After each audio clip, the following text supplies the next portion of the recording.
మహిమ కలుగునుగాక. ఈ దినమునకై ఏర్పాటు చేయబడిన లేఖన భాగము యాకోబు రాసిన పత్రిక, యాకోబు పత్రిక 2వ అధ్యాయము, యాకోబు పత్రిక 2వ అధ్యాయము 5వ వచనాన్ని నేను చదువుతా ఉన్నాను. యాకోబు రాసిన పత్రిక 2వ అధ్యాయము 5వ వచనాన్ని నేను చదువుతా ఉన్నాను. నా ప్రియ సహోదరులారా, ఆలకించుడి.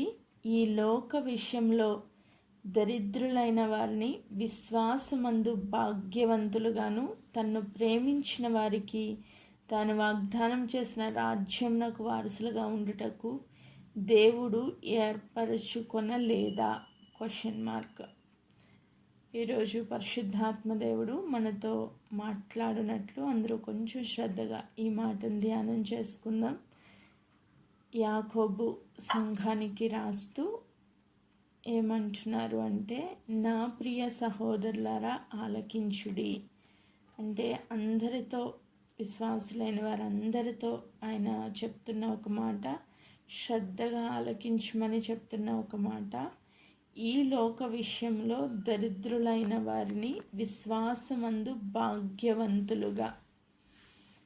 మనందరము ఉన్న ఒక ఆలోచన లేదా ఒక తలంపు ఏంటి అంటే, దేవుణ్ణి నమ్ముకున్నాము అంటే మనకి అన్నీ కలిసి వచ్చేయాలి కదా. దేవుడు మనల్ని అన్ని విషయాల్లో ఆశీర్వదిస్తే, ఈ లోకపరంగా ముఖ్యంగా ప్రతి ఒక్కళ్ళు ఆలోచించేది ఏంటంటే, దేవుడి దగ్గరికి వస్తే మనం ఏదనుకుంటే అది చేస్తారు. నేను కూడా అలానే వచ్చాను.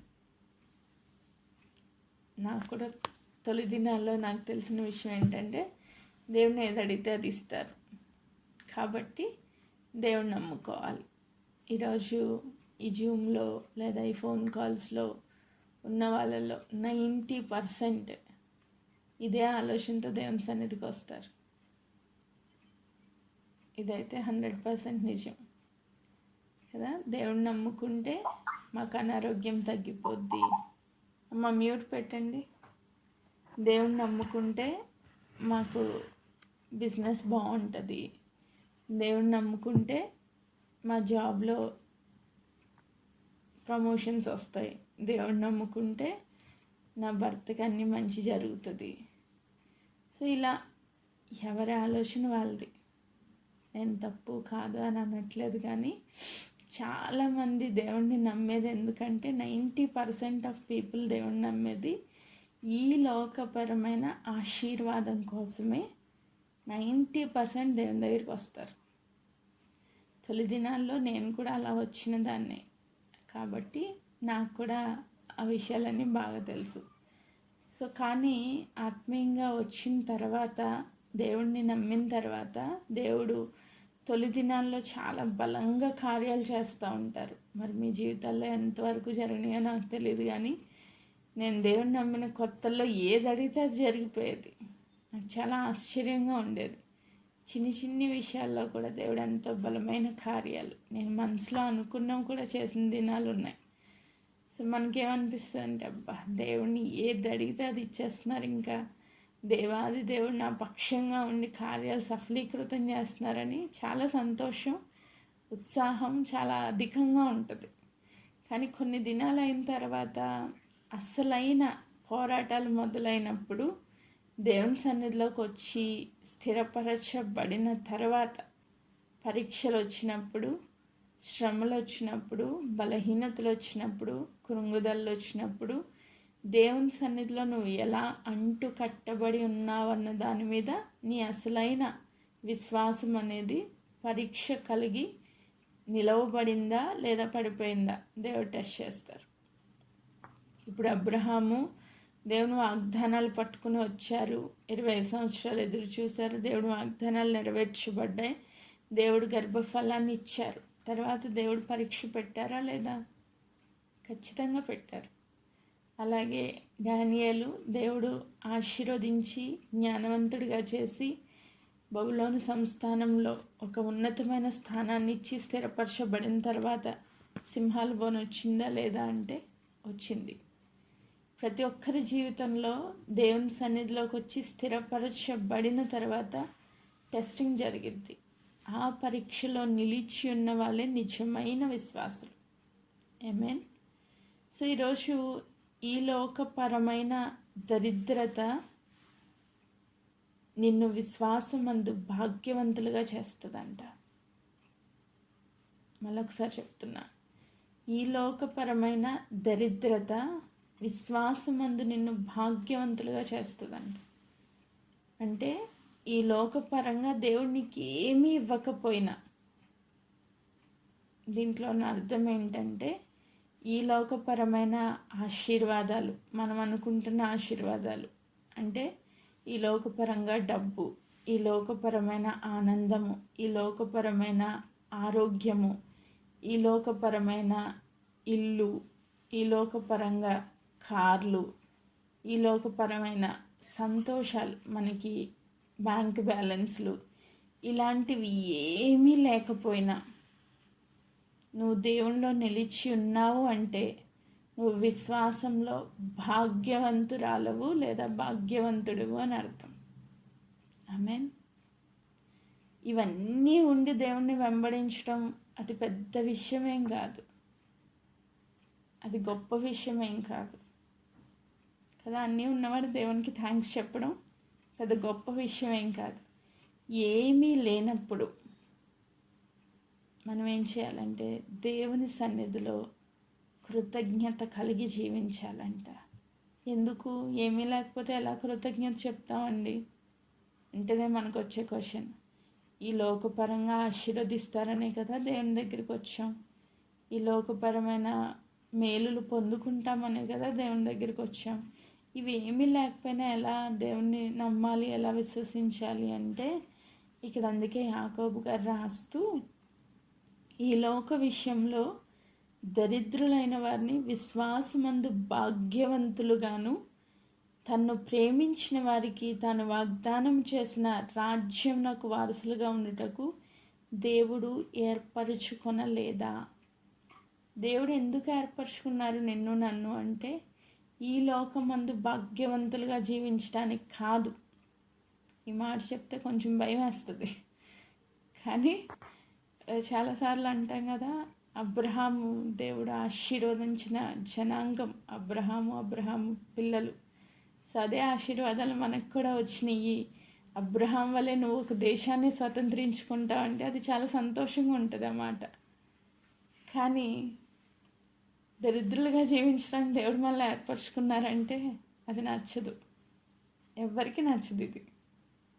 కానీ దేవుడు ఏం చెప్తున్నారు ఇక్కడ, తన్ను ప్రేమించిన వారికి తాను వాగ్దానం చేసిన రాజ్యమునకు వారసులుగా ఉండుటకు దేవుడు ఏర్పరచుకొనలేదా? దేవుడు మనకిచ్చేది ఈ లోకరాజ్యము కాదు, ఇది మనం గుర్తుపెట్టుకోవాలి. దేవుడు మనకిచ్చేది ఈ లోకరాజ్యం కాదు, పరలోక రాజ్యాన్ని మనకి ఇవ్వాలని పరదేశంలో ఇప్పుడు ఉన్నవారు వెళ్ళబోతున్న మనకి దేవుడు ఒక ఉన్నతమైన మహిమ గల రాజ్యాన్ని, ఆయనతో నిత్యము నివసించగలిగే ఆ శాశ్వతమైన రాజ్యాన్ని మన కోసం సిద్ధపరుస్తున్నారు. మరి అది పొందుకోవాలి అంటే దానిలో మనము నిత్యత్వంలో ఆ రాజ్యానికి వారసులుగా ఉండాలి అంటే ఒక కండిషన్ ఏం చెప్తున్నారు అంటే తన్ను ప్రేమించు వారికి.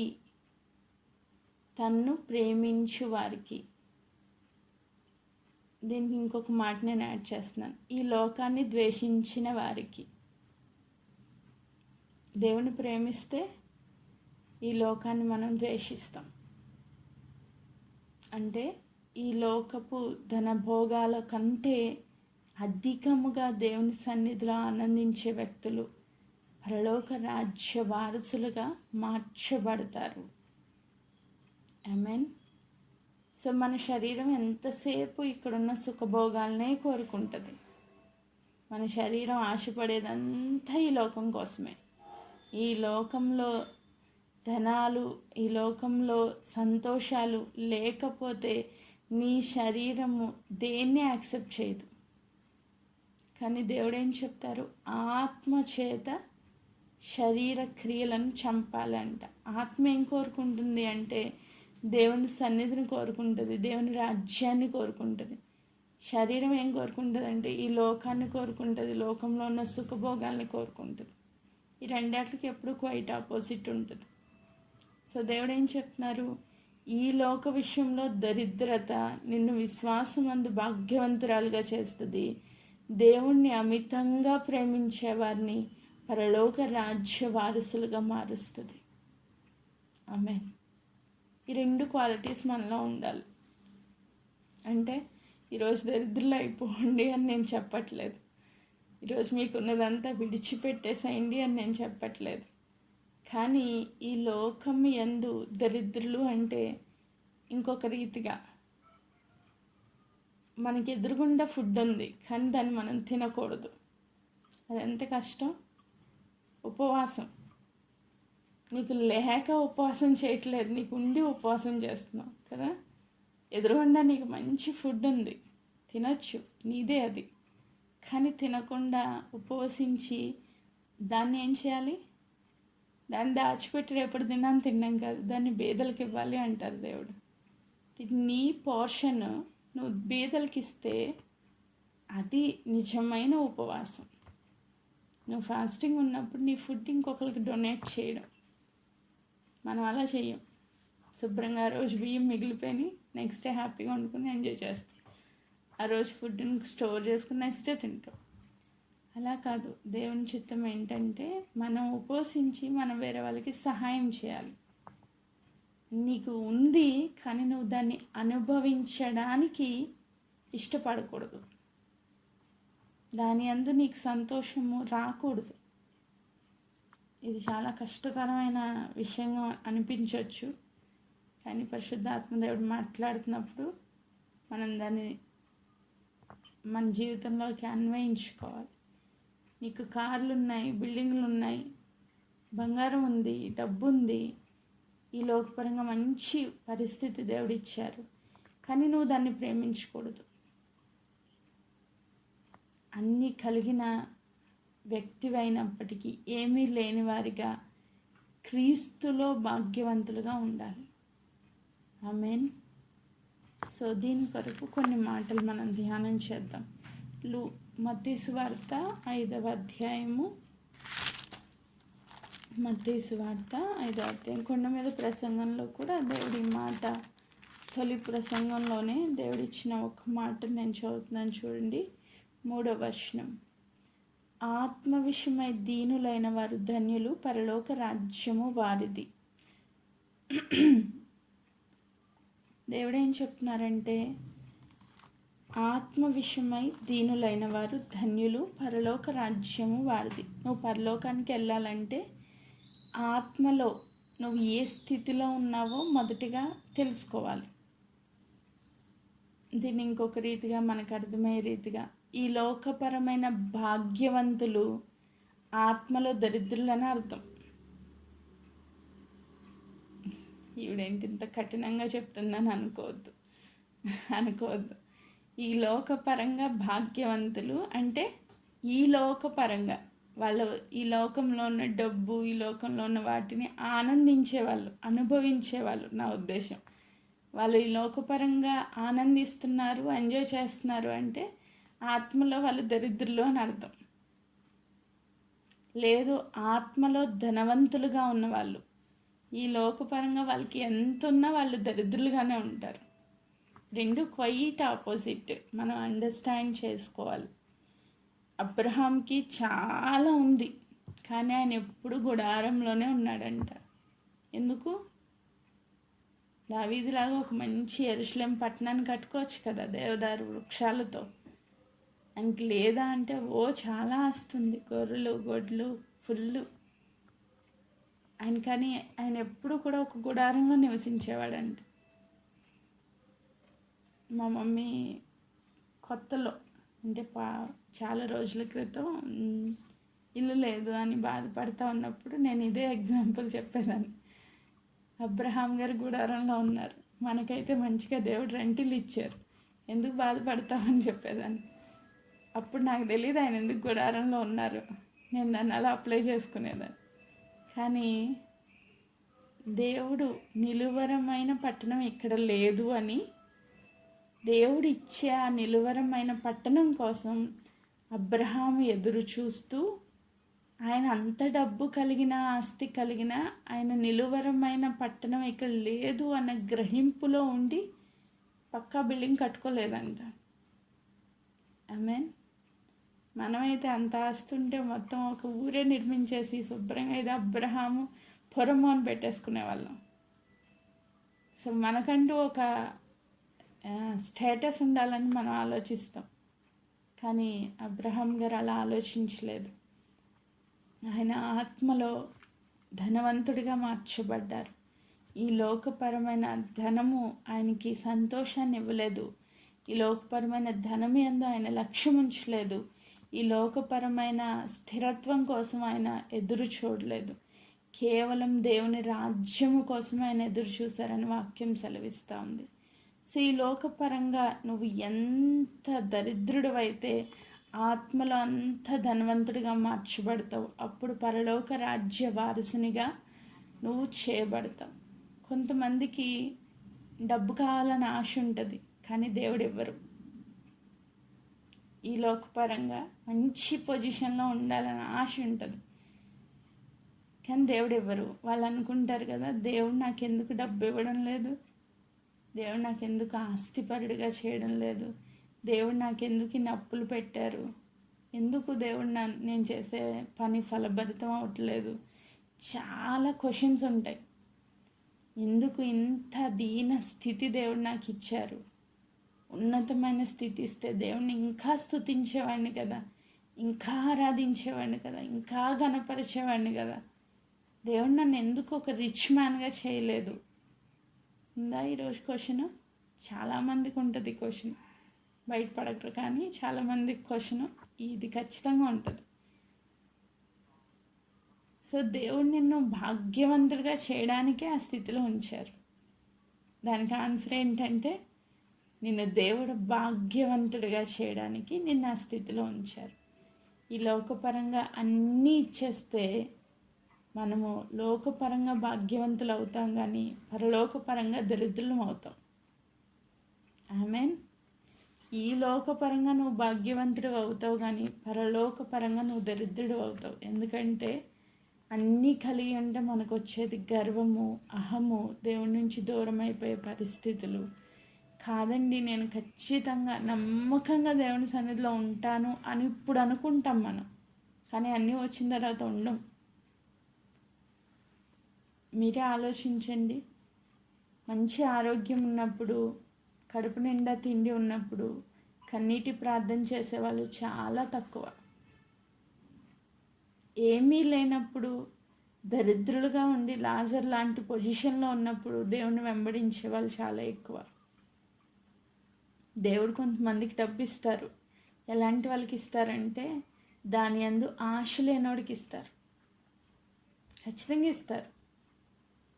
డబ్బు మీద ఆశ లేనోడికి ఖచ్చితంగా డబ్బు ఇస్తారు. అంటే నేను విశ్వాసుల గురించే మాట్లాడుతున్నాను, విశ్వాసులకు బయటికి వెళ్ళి మాట్లాడట్లేదు. సో అన్యజనుల కోసం కాదు నేను మాట్లాడేది, కేవలం విశ్వాసుల కోసమే. దేవుడు ఇస్తారు. మంచి రిచ్గా ఉన్న విశ్వాసులు కూడా ఉన్నారు, కానీ వాళ్ళ హృదయం దేవునితో నింపబడి ఉండాలి. కొంతమంది మోసంతో సంపాదిస్తున్నారు కదండి, విశ్వాసులే అనుకోవచ్చు. ఈరోజు వాళ్ళు మోసంతో సంపాదించవచ్చు. సేవ పేరుతో చాలామంది డబ్బు సంపాదిస్తున్నారు, కానీ ఒక దినాన్ని అది నిలవదు. వాళ్ళు పరలోక రాజ్యంలో దరిద్రులుగా తీర్చబడతారు. కానీ నువ్వు పరలోక రాజ్యంలో ధనవంతుడిగా ఉండాలి అంటే, పరలోక రాజ్యంలో ఒక ఉన్నతమైన స్థితిని కావాలి అంటే, ఈరోజు దేవుడిచ్చిన ఈ పరిస్థితులను బట్టి దేవుడిని నువ్వు స్తుతించడం నేర్చుకో. ఒకవేళ నీకేమీ లేదా, ప్రైజ్ గాడ్. దేవుని మనము అత్యధికంగా స్తుతించాలి ఈ స్థితిని బట్టి. ఇది మనం చేయగలుగుతున్నాము అంటే చేయట్లేదు. అందుకే దేవుడు ఈరోజు మాట్లాడుతున్నారు. ఈ లోకపరంగా దరిద్రతలో నువ్వు ఉన్నావా? దేవుణ్ణి అత్యధికంగా స్తుతించు. ఎందుకంటే పరలోక రాజ్యంలో నువ్వు ధనవంతుడివి. ఆమేన్. ఈ లోకపరంగా నీకు ఏదైతే లేదో పరలోకంలో అది నువ్వు కలిగి ఉన్నావు. ఆమేన్. ఈ లోకపరంగా ఏ బాధ అయితే నువ్వు పడుతున్నావో పరలోకంలో ఆ విషయంలో నువ్వు భాగ్యవంతుడిగా తీర్చబడుతున్నావు, నువ్వు నిజంగా విశ్వాసివి అయితే. ఆమేన్.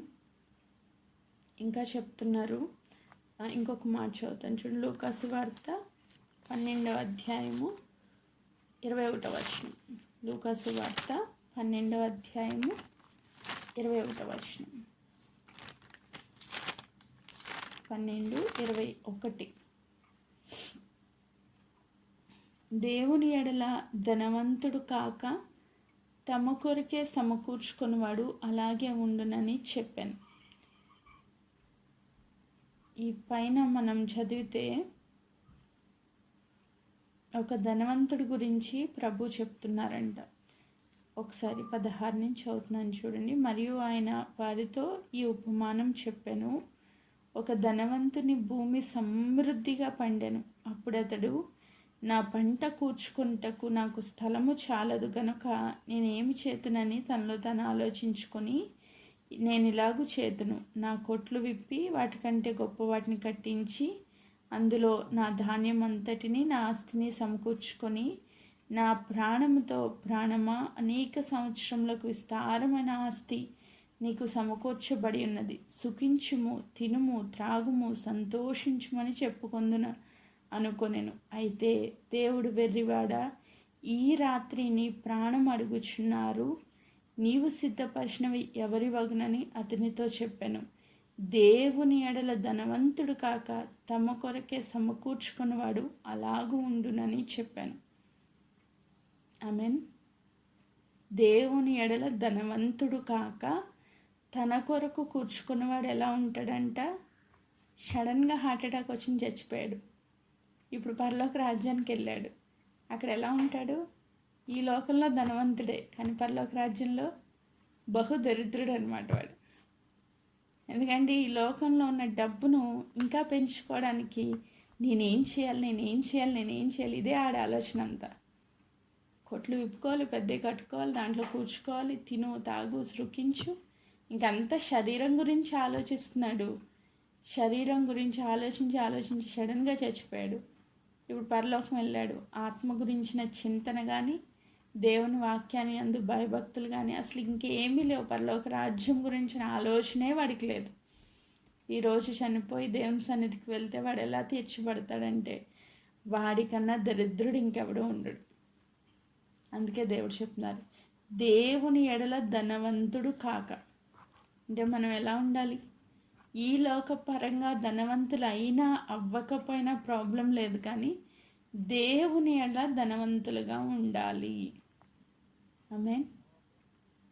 దేవుని ఎడల ధనవంతులు ఎలా అవుతారండి అని మీరు అడగచ్చు. సామెతల గ్రంథము 19వ అధ్యాయము ఒక మాట చదువుతాను చూడండి. సామెతల గ్రంథం 19వ అధ్యాయము. దేవుని ఎడల ధనవంతులుగా ఉండాలి అంటే సామెతల గ్రంథం 19వ అధ్యాయము 17వ వచనం. బీదలను కనికరించువాడు యెహోవాకు అప్పిచ్చువాడు, వాని ఉపకారమునకు ఆయన ప్రత్యుపకారము చేయును. సో ఈరోజు నువ్వు నీకు కలిగిన దాంట్లో, నీకు లేనిది కాదు, నీకు కలిగిన దాంట్లో బీదలకు కనికరించే వ్యక్తిగా, అంటే ఆహారం లేని వాళ్ళకి, నీకు రిటర్న్ ఇవ్వలేని వాళ్ళకి. మనందరం ఏం చేస్తామంటే రిటర్న్ ఇచ్చేవాడు ఎవడైనా ఉంటే వాడిని చూసుకుని వాడికి సహాయం చేస్తాం. అంటే మనం డబ్బులు ఇస్తే మళ్ళీ రిటర్న్ ఇచ్చేవాళ్ళు, లేదా మనం గిఫ్ట్ ఇస్తే మళ్ళీ రిటర్న్ ఇచ్చేవాళ్ళు. చాలామంది ఇలాంటివి సహాయాలే చేస్తారు. ఈరోజు వీడికి సహాయం చేస్తే నెక్స్ట్ రేపు నాకు ఏదైనా అవకాశం వస్తే ఇస్తాడా అని ముందు ఆలోచించుకుని క్వశ్చన్ చేసుకుని తర్వాత మనం సహాయం చేస్తాం. కానీ దేవుడు ఏం చెప్తున్నారంటే బీదలు అంటే నీకు రిటర్న్ ఇవ్వలేని వాళ్ళకి. ఇంకా నీకు ఒకసారి ఇచ్చేవంటే ఇంక దాని గురించి మర్చిపోవాలంతే. వాడు నీకు ఏ రీతిగానూ నీకు సహాయం చేయలేడు. అలాంటి వాళ్ళకు నువ్వు సహాయం చేస్తే ఎవరికి ఇచ్చినట్టంట? యెహోవాకు అప్పిచ్చిన వాడు అవుతావు. ఒకసారి ఆలోచించండి. ఇప్పుడు బాగా పేద స్థితిలో, అసలు ఏమీ తినలేని స్థితిలో, ఆ పూట గడవడం కష్టంగా ఉన్న వారిని చూసి వాళ్ళకి ఒక 10 రూపీస్ ఇవ్వండి అనుకుందాం, లేకపోతే ఒక 100 రూపాయలు ఇవ్వండి. ఈ 100 రూపీస్ ఎక్కడ క్రెడిట్ అయిందంటే పరలోకపు బ్యాంకులో దేవుని అకౌంట్లో పడింది. నువ్వు ఎవరికి ఇచ్చావు అప్పు? దేవునికి ఇచ్చావు. ఆమేన్. చాలా మంచి మాట. వాని ఉపకారం నాకు ఆయన ప్రత్యుపకారము చేయును. సో దేవుణ్ణి నీ యొక్క అప్పును ఉంచుకోరు, ఖచ్చితంగా నీకు ప్రత్యుపకారం చేస్తారంట. కానీ కొంతమంది ఇదే కాన్సెప్ట్ పెట్టుకుని దేవుడు ద్వారా ఆశీర్వాదం పొందుకోవాలని ఇచ్చేవాళ్ళు కొంతమంది ఉంటారు. అలా వద్దు, అలా వద్దు. దేవుడు ఖచ్చితంగా ఇస్తారు, నాకు కాదని నేను అన్న. కానీ నీ హృదయం ఎలా ఉండాలంటే, ఇది దేవునికి ఇస్తున్నాను, నాకు రిటర్న్ ఇప్పుడు ఇచ్చినా పర్వాలేదు, పరలోకంలో పొందుకున్నా పర్లేదు. ఆమేన్. సో ఈరోజు నేను ఇచ్చిన ఈ 100 రూపీస్ మరి నాకు రిటర్న్ వచ్చేయాలన్న ఉద్దేశంతో కాదు. ఇప్పుడు దేవుడు ఇచ్చినా ఓకే, లేదా పరలోక రాజ్యంలో న్యాయసింహాసనం ఎదుట నేను నిలవబడినప్పుడు దేవుడిచ్చే ఆ గిఫ్ట్ల కొరకు నేను ఆశపడుతున్నాను. ఈ లోకంలో ఒకవేళ దేవుడు ప్రత్యుపకారం చేసినా అది మళ్ళీ పోద్ది, అంతే కదా. అదేది నిలవరమైంది కాదు. సో శాశ్వతమైన గిఫ్ట్ నేను పొందుకోవాలి అన్న ఉద్దేశంతో మనం దేవుని సన్నిధిలో బీదలకు ఇచ్చేవారిగా ఉండాలి. అప్పుడు మనం ఏమవుతామంట, పరలోకంలో ధనవంతులం అయిపోతాం. ఆమేన్. ఈరోజు కూర్చుకుని దరిద్రులు అవ్వాలా, లేక ఇచ్చి ధనవంతులు అవ్వాలో మనమే డిసైడ్ చేసుకోవాలి. కూర్చుకొని దరిద్రులు అవ్వాలా, ఇచ్చి ధనవంతులు అవ్వాలా? ఆమేన్. మనమే డిసైడ్ చేసుకోవాలి. ఒకవేళ ఈ లోకపరంగా ధనవంతుడిగా నువ్వు ఉన్నావు అంటే ఖచ్చితంగా నువ్వు పరలోక రాజ్యంలో ధనవంతుడు కాలేవు. మనం ఇస్తా పోతా ఉంటే దరిద్రులం అవుతాం, కానీ పరలోకంలో ధనవంతులుగా మార్చబడతామని దేవుని వాక్యం సెలవిస్తుంది. ఇది అప్లై చేసుకోవడం చాలా కష్టం, కానీ అప్లై చేసుకున్న వాళ్ళు ధన్యులు. ఆమేన్. ధన్యులు. ఆ మాటను మీరు మర్చిపోవద్దు. ఇంకొక మాట చదువుతున్నాను. ఇదే యాకోబు రాసిన పత్రిక 1వ అధ్యాయము 12వ వచనం చదువుతున్నాను.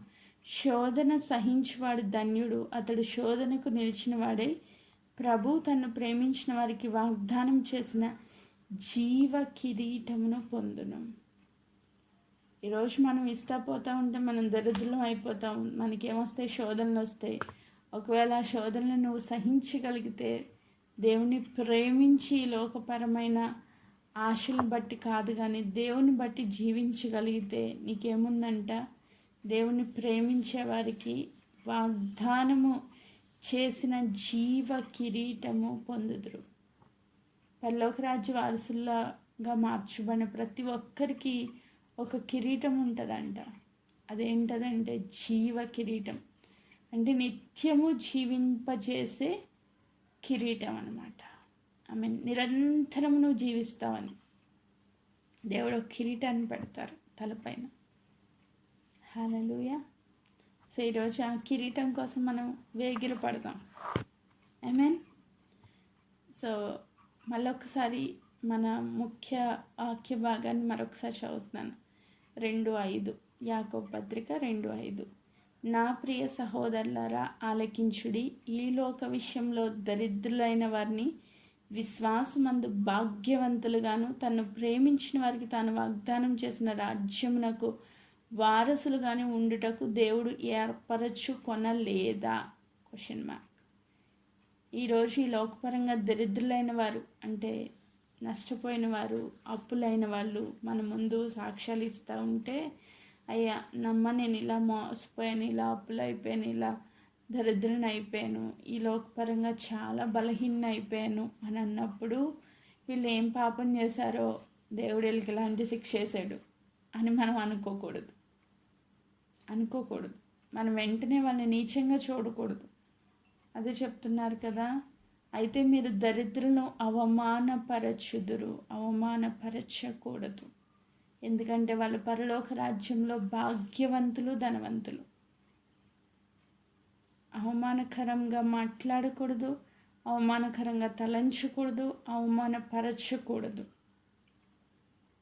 ఆమేన్. ఎవరైనా బీదలు కనిపిస్తే, లేకపోతే నష్టపోయిన వారు, లాస్ అయిపోయిన వాళ్ళు ఎవరైనా మన కళ్ళ ముందు ఉంటే, వీళ్ళు ఏ పాపం చేశారో అందుకే దేవుడు వీళ్ళకి శిక్ష వేశాడని నువ్వు అనుకుంటే నీకన్నా మూర్ఖులు ఎవరు లేరు. అలా అనుకోవడానికి వీల్లేదు. దేవుని వాక్యం చెప్తుంది, దరిద్రులను అవమానపరచకూడదు. ధనవంతులు మీ మీద కఠినంగా అధికారం చూపుదురు. నువ్వు దరిద్రులను అవమానపరిస్తే ఖచ్చితంగా నీ మీద ఇంకొకటి అధికారం చేస్తాడు. సో అలాంటి స్థితి మనలో ఉండకూడదు. ఈ లోకపరంగా బీదలైన వాళ్ళు పరలోక రాజ్యంలో ధనవంతులు. ఆ ధనవంతుల లిస్టులో నేను ఉన్నానా లేదా ఒకసారి చెక్ చేసుకోండి. ఈ లోకాన్ని అమితంగా ఆశపడే స్థితి ఇంకా మనకొద్దు. మన ఆశ, మన కోరిక, మన ఫోకస్, మన గురి, గమ్యం ఎక్కడుండాలంటే పరలోక రాజ్యంలో ధనవంతులుగా, దేవుని ఎడల ధనవంతులుగా ఉండాలి. అది మన ఫోకస్ అయి ఉండాలి. ఆమేన్. సో ఇంకొక మాట చదువుతున్నాను చూడండి. సామెతల గ్రంథము 8వ అధ్యాయము. చాలా వర్సెస్ రాశాను కానీ టైం అయిపోతుంది. సామెతల గ్రంథం 8వ అధ్యాయము 17వ వచనం నుంచి నేను చదువుతున్నాను. నన్ను ప్రేమించిన వారిని నేను ప్రేమించుచున్నాను, నన్ను జాగ్రత్తగా వెతుకువారు నన్ను కనుగొందురు. ఆమేన్. ఐశ్వర్యం, ఘనతను, స్థిరమైన కలిమియు, నీతియు నా యొద్ద ఉన్నవి. ఆమేన్. దేవుడు చెప్తున్నారు, నువ్వు ఈ లోకపరమైన ఐశ్వర్యాన్ని, ఘనతను, డబ్బును ప్రేమించడం మానేసి నన్ను ప్రేమిస్తే, దేవుణ్ణి ప్రేమిస్తే, నన్ను ప్రేమించిన వారిని నేను ప్రేమించుచున్నాను. నువ్వు దేవుణ్ణే గనక నిశ్చయంగా ప్రేమిస్తే నిన్ను దేవుడు ప్రేమిస్తాను అని చెప్తున్నారు. నన్ను జాగ్రత్తగా వెతికితే నన్ను కనుగొంటారు. దేవా, ఈ లోకంలో ఏది నాకొద్దు, నువ్వే నాకు కావాలి అని ఎవరైతే దేవుణ్ణి జాగ్రత్తగా వెతుకుతారో, ఈ లోక డబ్బు, ఈ లోక కలిమి, ఈ లోక ఘనత, ఈ లోక సంపదలు నాకు వద్దు ప్రభువా, నువ్వు మాత్రమే కావాలి అని ఎవరైతే దేవుణ్ణి జాగ్రత్తగా వెతుకుతారో ఖచ్చితంగా ఆయన మనం కనుగొంటామంట. ఆమేన్. సో ఐశ్వర్యము, ఘనత, స్థిరమైన కలిమియు, నీతియు నా యొద్ద ఉన్నవి. దేవుని వెతికితే ఇవన్నీ ఆటోమేటిక్గా వస్తాయి. ఇవన్నీ వెతుకుతా కూర్చుంటాం మనం. నాకు డబ్బు కావాలి, నాకు ఘనత కావాలి, నాకు కలిమి కావాలి, ఇవన్నీ వెతుకుతాము, కానీ దేవుని మాత్రం వెతకము. ఇవన్నీ వచ్చినట్టు వస్తే మళ్ళీ వెళ్ళిపోతాయి. అవన్నీ అవసరం లేదు అని నేను అన్న, కానీ అవన్నీ నీకు కావాలి. కానీ అవన్నీ ఇచ్చే దేవుడిని నువ్వు వెతికితే దేవుడు ఆటోమేటిక్గా అవన్నీ నీకే ఇస్తారు. ఆమేన్. సో ఈ లోకపరంగా ధనవంతులుగా మార్చబడ్డం కన్నా పరలోక రాజ్య ధనవంతులుగా మార్చబడాలన్న ఒక్క ఆశ, ఫోకస్ పెట్టుకుని ఈరోజు మనం దేవుణ్ణి ప్రేమించి ఆయన వెతికే వారిగా ఉండాలని దేవుడు కోరుకుంటున్నారు. ఆమేన్. తర్వాత ఇవన్నీ దేవుని సన్నిధిలో ఉన్నాయి కాబట్టి దేవుడు అవన్నీ నీకు ఇవ్వడానికి ఇష్టపడతారు. 19వ వచనం, మేలిమి బంగారు కంటెను, అపరంజి కంటెను నా వలన కలుగు ఫలము మంచిది. ఆమేన్. ఈ లోకంలో ఉన్న బంగారం కంటే, ఈ లోకంలో ఉన్న ధనము కంటే నా వలన కలుగు ఫలం మంచిది అంటున్నారు దేవుడు. దేవుని వల్ల వచ్చే ఆ ఫలము, ఫ్రూట్ చాలా గొప్పది. ఇప్పుడు అబ్రహాంకి ఇంత ఆస్తుంది, కానీ గర్భఫలము తెచ్చుకోగలిగాడా? ఇంపాసిబుల్. అది దేవుని దగ్గర నుంచే వచ్చింది. గర్భఫలము యెహోవా ఇచ్చు బహుమానం. ఆమేన్. ఆ ఫలం, నా వలన కలుగు ఫలం మంచిది. ఆ ఫలం ఎక్కడి నుంచి వచ్చింది? గర్భఫలం దేవుడి దగ్గర నుంచే వచ్చింది. సో ఈ లోకంలో డబ్బుతో అన్నీ కొనేచ్చు అంటే చాలా కొనలేం మనం. అన్నింటికన్నా ముఖ్యంగా రక్షణ అనేది మనం కొనుక్కోలేం. అది దేవుని దగ్గర నుంచే రావాలి. ఆయన కృప చేతే మనం రక్షణ పొందాలి. కాబట్టి దేవుని సన్నిధిలో వెతికేవారిగా ఆయన యొద్ద ఉన్న సమస్తాన్ని దేవుడు మనకి ఇస్తానంటున్నారు. నా వలన కలుగు ఫలాన్ని మీరు పొందుకుంటారు, అది మంచిది అని చెప్తున్నారు. ప్రశస్తమైన వెండి కంటే నా వలన కలుగు వచ్చుబడి దొడ్డది. ఆమేన్. ప్రశస్తమైన వెండి కంటే నా వలన వచ్చుబడి, నా వలన కలుగు వచ్చుబడి దొడ్డది, గొప్పది. 20వ వచనం, నీతి మార్గం నందు న్యాయ మార్గంలో యందు నేను నడుచుచున్నాను. నన్ను ప్రేమించిన వారిని ఆస్తికర్తలుగా చేయుదును, వారి నిధులను నింపుదును. ఆమేన్. నీ ఫోకస్ అంతా దేవుని మీద పెట్టుకుంటే, దేవుణ్ణి ప్రేమించడమే నీ పనిగా ఉంటే, నన్ను ప్రేమించిన వారిని నేను ఆస్తికర్తలుగా చేయుదును. హల్లెలూయా. ఈరోజు ఆది అపోస్తుల సంఘ పరిచర్లో అపోస్తుల యొక్క జీవితాలు చూస్తే వాళ్ళు సమస్తాన్ని విడిచిపెట్టేసి ప్రభుని వెంబడించారంట. వాళ్ళని దేవుడు దరిద్రులుగా చేశారా? చేయలేదు. వాళ్ళు ఎక్కడ నిలవబడితే అక్కడ కోట్లు తీసుకొచ్చి వాళ్ళ కాళ్ళ దగ్గర పెట్టేవాళ్ళంట ప్రజలు. ఆమేన్. వాళ్ళు కలిగిన సమస్తాన్ని అమ్మేసి, చర స్థిర ఆస్తులన్నీ అమ్మేసి తీసుకొచ్చి అపోస్తుల పాదాల చెంత పెట్టారంట. ఎందుకు? వాళ్ళు డబ్బుని ప్రేమించలేదు, దేవుణ్ణి ప్రేమించారు. దేవుడు వాళ్ళందరి జీవితాల్లో చేసిన కార్యాలను బట్టి వాళ్ళు హృదయపూర్వకంగా ఆ డబ్బంతా తీసుకొచ్చి వాళ్ళ పాదాల దగ్గర పెడితే ఆ డబ్బును ఏమాత్రం లెక్క చేయలేదు ఎవరు? అపోస్తులు. పేతురు అంటారు కదా, అప్పటికే ఆయన దగ్గర బోల్డ్ బ్యాంక్ బ్యాలెన్స్ ఉంది. ఎందుకు? అప్పటికే వాళ్ళు చరస్థిరాస్తులు అమ్మి తీసుకొచ్చి పాదాల దగ్గర పెట్టేశారు. కానీ ఇప్పుడు పేతురు వచ్చి అంటారు కదా, నా దగ్గర వెండి లేదు, బంగారం లేదు, నా దగ్గర డబ్బు లేదు, ఏమి లేదు, నాకు కలిగిందే నీకు ఇస్తున్నాను. ఏంటి నీకు కలిగిందంటే నజరేయుడని యేసునామం. ఆమేన్. ఒక్కడే పట్టుకున్నారు వాళ్ళు, ఇంకేం పట్టుకోలేదు. కానీ అంతా వాళ్ళ కాళ్ళ దగ్గర ఉంది. సో దేవుడు అట్టి స్థితి ఇస్తారు. దేవుడు చెప్తున్నాను, నన్ను ప్రేమించి వారిని ఆస్తికర్తలుగా చేదును, వారి నిధులను నింపుదును. ఆమేన్. మన బ్యాంకులు ఓవర్ఫ్లో అవ్వాలి అంటే నువ్వు ఆస్తిని, డబ్బుని ప్రేమించడం పక్కన పడేసి ఈరోజు దేవుణ్ణి ప్రేమించడం నేర్చుకో. ఈ లోకపరమైన ధనవంతులుగా అవ్వాలనే ఆశను పక్కన పెట్టి పరలోక రాజ్య ధనవంతులుగా మార్చబడడానికి ఇష్టపడు. ఈ లోకాన్ని ప్రేమించే వ్యక్తిగా కాకుండా దేవుని ప్రేమించే వ్యక్తిగా, పరలోక రాజ్య వారసుడిగా, ధనవంతుడిగా, ఆస్తికర్తగా ఉండాలని కోరుకుంటూ ఈ మాటలు నేను ముగిస్తున్నాను. దేవుడి వాక్య భాగంను దీవించును గాక. ఆమేన్.